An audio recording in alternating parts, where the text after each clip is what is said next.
Chers amis, shalom à tous. La paracha de la semaine, parachat Tzav.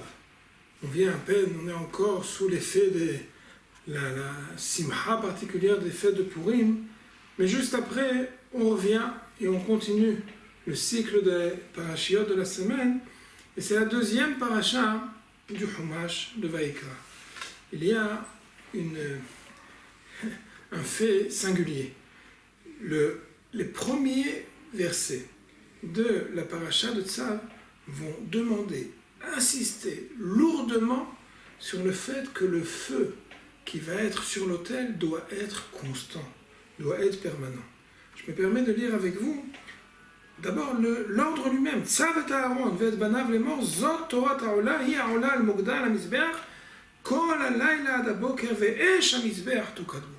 Il y a un devoir, même si la combustion de sacrifice a déjà été révolue, le feu doit rester ve'esh ha'mizbeach lo tukadbo, kol ha'layla ad haboker, toute la nuit de façon permanente, de façon constante, jusqu'au matin.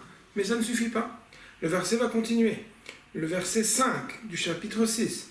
Ve'ha'esh ha'mizbeach tukadbo lo tirbe. Comme si on n'avait pas suffisamment, c'était pas assez clair par le premier verset, on nous répète, la Torah insiste. Le feu sur l'autel, tukadbo lo tirbe. Il s'agit d'être vigilant que cette flamme ne s'éteigne pas. Mais il y a un troisième verset. Là, c'est clair et sans équivoque. S'il y avait encore besoin d'épargner un doute, Esh tamid tukad ala mizbeach. Il s'agit de la flamme constante, permanente, celle qui est éternelle, lo tirbe. Il y a véritablement une insistance flagrante sur cette injonction. De nombreux symboles viennent ici être exprimés par la Torah.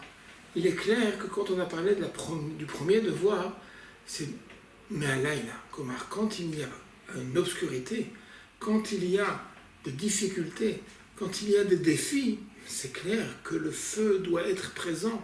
Il représente en fait un espoir. Il représente une flamme dont on a besoin, et de sa chaleur, mais également de sa lumière, quand ça ne va pas, quand tout est obscur. Ça, c'est la flamme du premier verset. Ensuite, le matin, on nous dit, même si le jour est là, même si on est passé dans une dimension déjà de délivrance, il y a maintenant, ce n'est plus les mêmes Edgarim, ce ne sont plus les mêmes défis. Mais là encore, la Torah nous demande et nous précise, même quand il y a une phase d'après, on a besoin de rester cette flamme vive constamment. Parce que parfois, le risque, c'est de se dire, ça y est, on a été épargné par les difficultés, on a réussi à les vaincre, alors maintenant, on peut peut-être se reposer. Non. Même le matin, Esh ha'mizbeach lo tirbe, continue cette flamme. Continue ta avodat Hashem, ton service divin, avec enthousiasme. C'est ça, cette flamme, telle qu'elle est représentée dans le deuxième verset.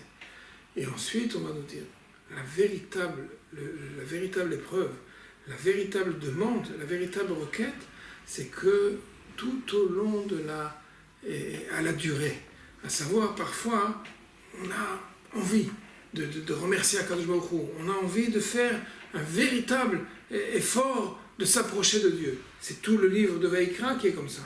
Le problème, comment ça va finir à la longue. Tout au long de cette shigra, tout au long de cet approchement, on a besoin d'être vigilant. Parfois, on a Purim, on a une grande fête, on a une grande lumière, on est parfaitement enthousiaste grâce à cette joie. Mais qu'est-ce qui se passe au lendemain? Qu'est-ce qui se passe quand on retourne à la shigra, à la routine? Là, c'est le troisième verset. À la longue, il va falloir être capable de conserver.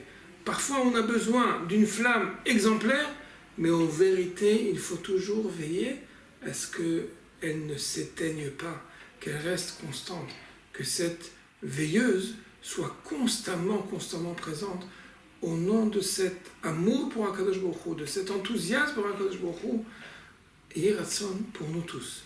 Que parfois, on se sert en fait de cette simcha, de cette itpartsut, pour savoir qu'au lendemain des fêtes, le Shabbat arrive, et on doit faire place à la force tranquille, à la otzma de la flamme qui est constante. Shabbat Shalom.